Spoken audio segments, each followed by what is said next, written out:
Hello guys, so in this video we will learn two functions that is char and code. So char and code. So I would not say कि ये दोनों functions जो है हमारे बहुत ज़्यादा frequently use होते हैं, but still they are very useful functions क्योंकि कई बार ऐसी सिचुएशन आती है जहाँ पे हमें कुछ कॉम्प्लेक्स प्रॉब्लम को सॉल्व करने की जरूरत होती है और या वहाँ पे इस तरह के फंक्शंस काफी काम आ जाते हैं। सो सबसे पहले अंडरस्टैंड करते हैं कि फंक्शन काम कैसे करते हैं। सबसे पहले मैं यहाँ पे कुछ एक नंबर्स की सीरीज जनरेट करूंगा।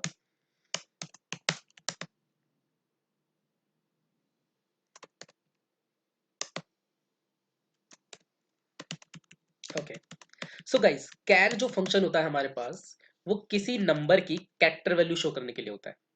देखिए जितने भी हमारे पास एक्सेल के अंदर नंबर्स होते हैं 1 2 3 4 5 एंड सो ऑन, जितने भी हमारे पास नंबर्स हैं हर नंबर की एक कैरेक्टर वैल्यू होती है। कैरेक्टर वैल्यू मतलब एक हिडन वैल्यू होती है। लाइक अगर मैं देखना चाहता हूँ एक की हमारी कैरेक्टर वैल्यू क्या है या फिर हिडन वैल्यू क्या है, तो इसके लिए हमारे पास फंक्शन होता है कैर। कैर हम लगाएंगे स्किल टू कैर, रेफरेंस देंगे एंड क्लोज द ब्रैकेट। उसके बाद हम इसको ड्रैग डाउन कर देंगे कंट्रोल डी। सो यहाँ पर क्या हुआ, हमें क्या बता रहा है ये फंक्शन कि एक की कैरेक्टर वैल्यू ये है हमारे पास, दो की कैरेक्टर वैल्यू ये है और नौ की कैरेक्टर वैल्यू ये है। सो यहाँ पे कुछ बॉक्सेस नजर आ रहे हैं, लेकिन ये आपके एक्सेल के वर्जन पे डिपेंड करता है। ये कुछ और वैल्यूज हैं, कुछ अगर आप कोई दूसरा वर्जन एक्सेल का यूज करेंगे तो यहाँ पे आपको कुछ और कैरेक्टर्स नजर आएंगे। अगर हम और नीचे जाते हैं हम देखेंगे 12 का जो कैरेक्टर वैल्यू है वो है क्वेश्चन मार्क एक बॉक्स के अंदर छोटा सा। उसके बाद और नीचे जाते हैं तो आप देखेंगे 33 की कैरेक्टर वैल्यू क्या है, एक्सक्लेमेशन मार्क। 34 की कैरेक्टर वैल्यू क्या है, इन्वर्टेड कॉमा। 35 की क्या है, हैश। 36 की क्या है, डॉलर। इसी तरीके से हमारे पास सबकी कैरेक्टर वैल्यू है, देखिए। और अगर मैं और नीचे जाता हूं तो आप देखेंगे कि 65 से लेके 65 पे हमारी जो कैरेक्टर वैल्यू है 65 की वो है ए। और अगर मैं नीचे जाता हूं तो देखिए सीक्वेंस में आ रही है ABCDEFGIJKL और ये 95 तक है, 90 तक है, सॉरी 90 तक है। यानी कि मैं कह सकता हूं कि 865 से लेकर 90 तक जो कैरेक्टर वैल्यूज हैं वो हमारी ABCD है, राइट। और आप इसके अंदर और भी चीजें देख सकते हैं, जैसे 2 के आगे हमारे पास ब्लैंक सेल है, हमारे पास 9 के सामने भी ब्लैंक सेल है, हमारे पास 10 के सामने भी ब्लैंक सेल है। लेकिन इसका मतलब ये नहीं है कि ये दो तीनों से जो तीनों सेल है हमारे 2 9 और 10 ये हमारे सेम है, ये सेम नहीं है गाइज। स्पेस भी हमारे पास एक कैरेक्टर होता है। अगर मैं यहाँ पे सेल के अंदर एक स्पेस देता हूँ तो यहाँ पे ये स्पेस क्या है, एक कैरेक्टर है, हमें दिखाई नहीं दे रहा है लेकिन ये एक कैरेक्टर है। अगर मैं इसको देखना चाहता हूँ तो हम फंक्शन लगा सकते हैं लेन। लेन जो हमें पूरे कैरेक्टर्स बताता है एक पर्टिकुलर सेल के अंदर कितने कैरेक्टर्स हैं। तो यहाँ पे हमारे पास एक कैरेक्टर है, यानी कि स्पेस भी हमारा कैरेक्टर है। लेकिन गाइज यहाँ पे जो 2 के सामने हमारे पास जो हमारे पास जो ये ब्लैंक सेल है ये स्पेस नहीं है, ये स्पेस नहीं है। देखिए यहाँ पर भी हमारे पास 9 के सामने कुछ कैरेक्टर है जो कि हिडन है, 10 के सामने भी है। सो गाइज यहाँ पे हमारे पास ब्लैंक सेल जरूर है लेकिन यहाँ पे स्पेसिस नहीं है। यहाँ पे कुछ ऐसे कैरेक्टर्स हैं जो कि इनविजिबल है, जो दिखाई नहीं दे रहे हैं, गायब है, लेकिन वो है। तो ये वाला जो सेल है मेरा, जो 2 के सामने ब्लैंक सेल है, वो बिल्कुल ही डिफरेंट है 9 से। और 9 का जो सेल ब्लैंक सेल है वो मेरा डिफरेंट है बिल्कुल 10 वाले सेल से। इट मीन्स यहाँ पे कुछ ऐसी वैल्यूज है जो हमें नजर नहीं आ रही है और जो बिल्कुल अलग, जो अपने आप में यूनिक है और दूसरे सेल से बिल्कुल डिफरेंट है। यहाँ पर भी हमारे पास ब्लैंक सेल नजर आ रहा है लेकिन यहाँ पे ब्लैंक नहीं है, यहाँ पर भी एक कैरेक्टर है जो कि नजर नहीं आ रहा है, राइट। तो इसी तरीके से अगर मुझे किसी कैरेक्टर की कोई हिडन वैल्यू देखनी है तो हम सॉरी अगर किसी नंबर्स की कोई हिडन वैल्यू देखनी है, कैरेक्टर वैल्यू देखनी है, तो फंक्शन होता है हमारे पास कैर। और अगर मेरे पास ये कैरेक्टर्स हैं और मुझे इनकी कोड वैल्यू देखनी है, कोड मतलब मुझे इनकी नंबर वैल्यू देखनी है, तो इसके लिए फंक्शन होता है हमारे पास कोड। तो code is just opposite to char, char का जस्ट ऑपोजिट है।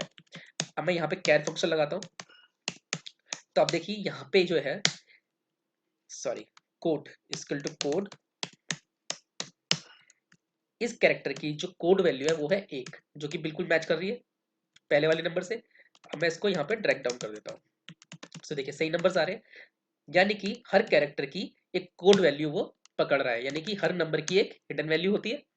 तो अगर मेरे पास नंबर वैल्यू है तो मैं उसकी हिडन वैल्यू कैर फंक्शन से निकाल सकता हूँ, और अगर मेरे पास कैरेक्टर वैल्यू है तो मैं उसकी नंबर वैल्यू कोड फंक्शन से निकाल सकता हूँ।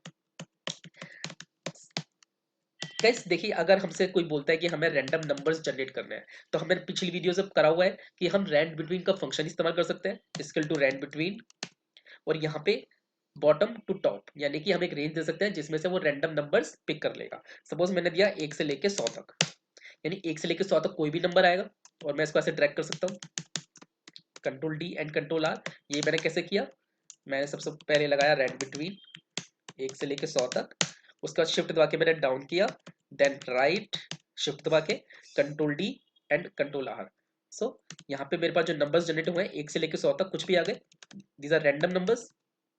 इसी तरीके से अगर मुझे कोई कहता है कि मुझे रैंडम कैरेक्टर्स जनरेट करने हैं, यानी कि A B C D X Y Z, मुझे रैंडम कैरेक्टर्स जनरेट करने हैं, तो वो हम कैसे करेंगे?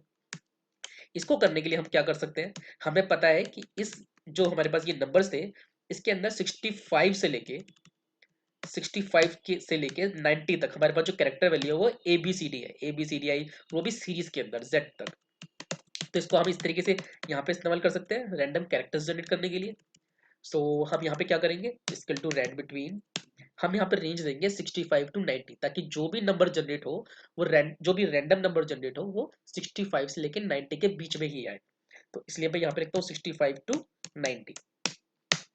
और अगर मैं इस नंबर के पीछे लगा दूं कैर, कैर फंक्शन, तो इससे क्या होगा, यानी रैंडम बिटवीन 65 से 90 तक जो भी नंबर यहाँ पे जनरेट होगा, बाहर कैर फंक्शन की वजह से उसकी वो कैरेक्टर वैल्यू दिखाएगा। और हमें पता है 65 से 90 जो भी हमारे पास नंबर आएगा उसकी character value A B C D ही आएगी।